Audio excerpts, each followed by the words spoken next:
Senhor e Salvador Jesus Cristo esteja sobre você. Sou o pastor Edson de Faria, da denominação Batista, filiado à Convenção Batista Brasileira. É muito bom ter você nos assistindo nesse nosso canal Mãos de Deus em Ação, onde nós estamos procurando pregar o Evangelho de forma simples, mas de forma bem objetiva. E eu quero aproveitar a oportunidade para convidar você, se por acaso ainda não está inscrito em nosso canal, que faça a sua inscrição e que, tendo alguma dúvida, não hesite em perguntar, porque nós teremos a alegria de estarmos procurando explicar as dúvidas que porventura vocês têm, sempre à luz da Palavra de Deus. Como nós já comentamos, nós vamos prosseguir em nossas meditações, nosso estudo, sobre as 3 cartas joaninas. Hoje, então, vamos deter a nossa atenção no 2º capítulo da primeira carta de João, versículo 1 e versículo 2, que na minha versão diz assim: Filhinhos meus, estas coisas vos escrevo para que não pequeis. Se todavia alguém pecar, temos um advogado junto ao Pai, Jesus Cristo o justo. Ele é a propiciação pelos nossos pecados, e não somente pelos nossos próprios, mas ainda pelos pecados no mundo inteiro. Se nós fôssemos dar um título para esse nosso estudo, poderíamos chamá-lo de Jesus, nosso insuperável advogado. Este é um texto pequeno, porém de grande importância para a nossa vida cristã. Não podemos negar que a mensagem da cruz transformou a nossa vida. No batismo, nós declaramos que morremos para o velho eu, no qual vivíamos, e fomos ressuscitados para andar em novidade de vida.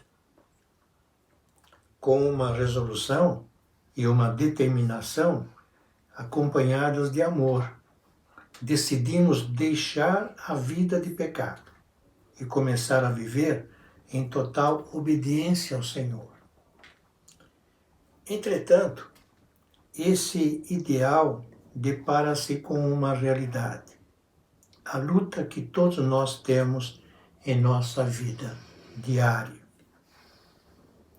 Paulo dá um alerta quando diz que ele mesmo, Paulo, não se compreende em relação ao seu modo de agir, porque ele não faz o que prefere, e sim o que detesta.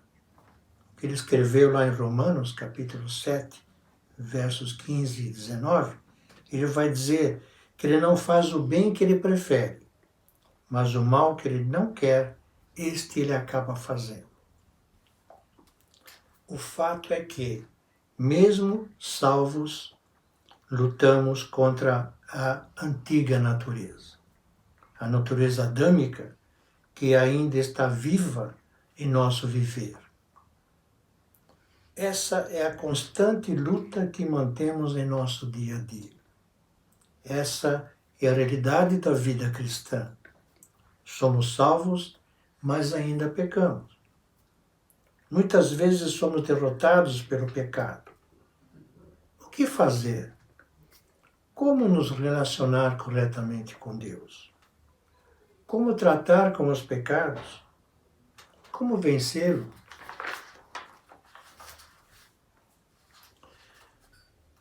O texto desses 2 versos nos mostram o que Deus proporcionou para nós. Por isso, devemos dar-lhe uma devida atenção, uma especial atenção, pois Jesus é apresentado de uma forma singular.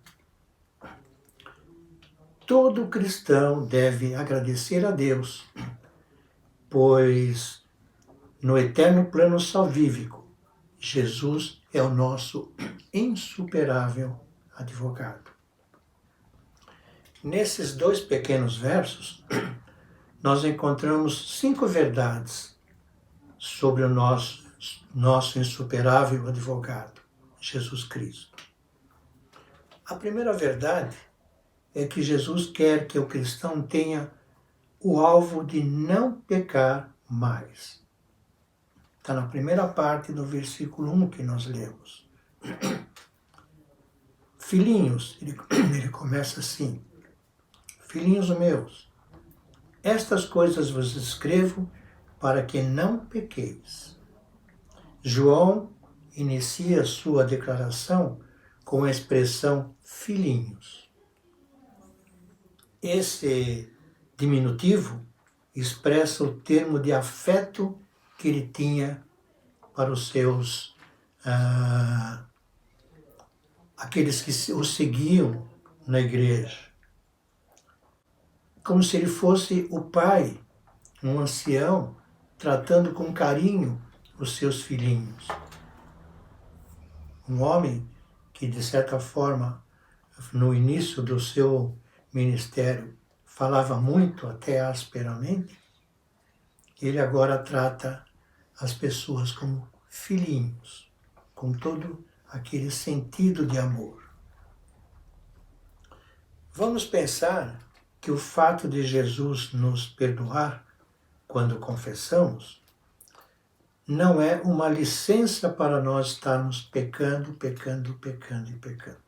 Pelo contrário, o que João escreve é para que nós não pequemos mais. A segunda verdade é que Jesus quer que reconheçamos que mesmo sendo cristãos, ainda pecamos. Mesmo sendo salvos, ainda pecamos. Ainda na segunda parte do versículo 1, que João vai dizer assim: se todavia alguém pecar, essa expressão, todavia, ademais, embora esse seja o propósito de que não pequemos, ele quer dizer, se alguém pecar, significa se alguém cair em pecado e não alguém viver em pecado.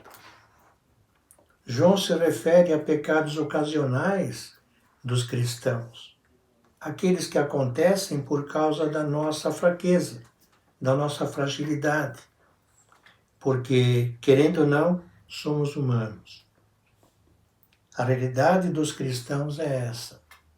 Mesmo sendo salvos, temos que vigiar, pois podemos, com certeza, pecar.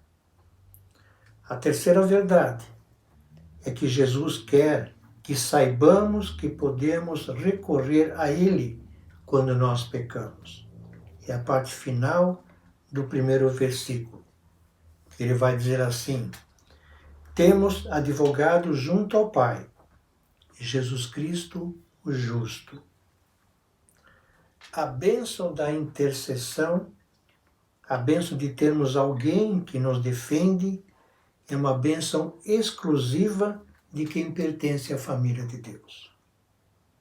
O significado é especial, pois o Pai, ao levantar Jesus Cristo dos mortos e colocá-lo à sua direita, implicitamente aceitou toda a intercessão, toda a defesa de Jesus Cristo em nosso favor.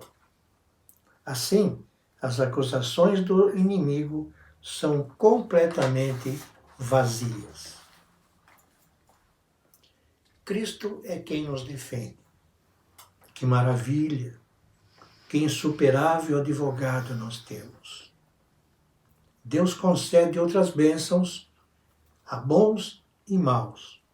Porém, a justificação, a santificação e a contínua intercessão e a paz, somente os filhos de Deus têm o privilégio de recebê-los.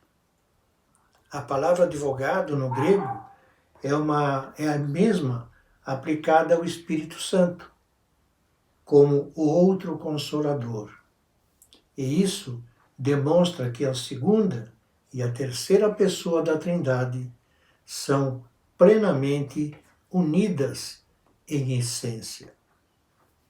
Jesus Cristo é nos apresentado como justo, pois ele intercede por nós com base na sua justiça. Mesmo que ele não possa dizer nada de bom sobre nós, ele pode dizer muito em nosso favor, pois é ele quem nos justifica. A quarta verdade é que Jesus quer dizer que saibamos que ele é a propiciação pelos nossos pecados. Versículo 2, na parte A. Ele é a propiciação pelos nossos pecados. É o que está escrito ali. Jesus é para nós tudo o que necessitamos para a obtenção do perdão dos nossos pecados.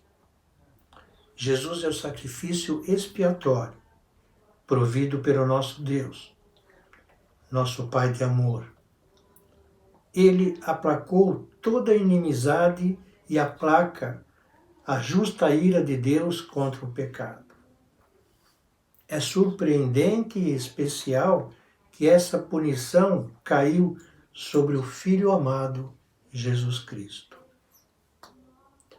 A quinta verdade é que Jesus quer que saibamos a abrangência do perdão que ele nos concede. É a parte final do segundo versículo.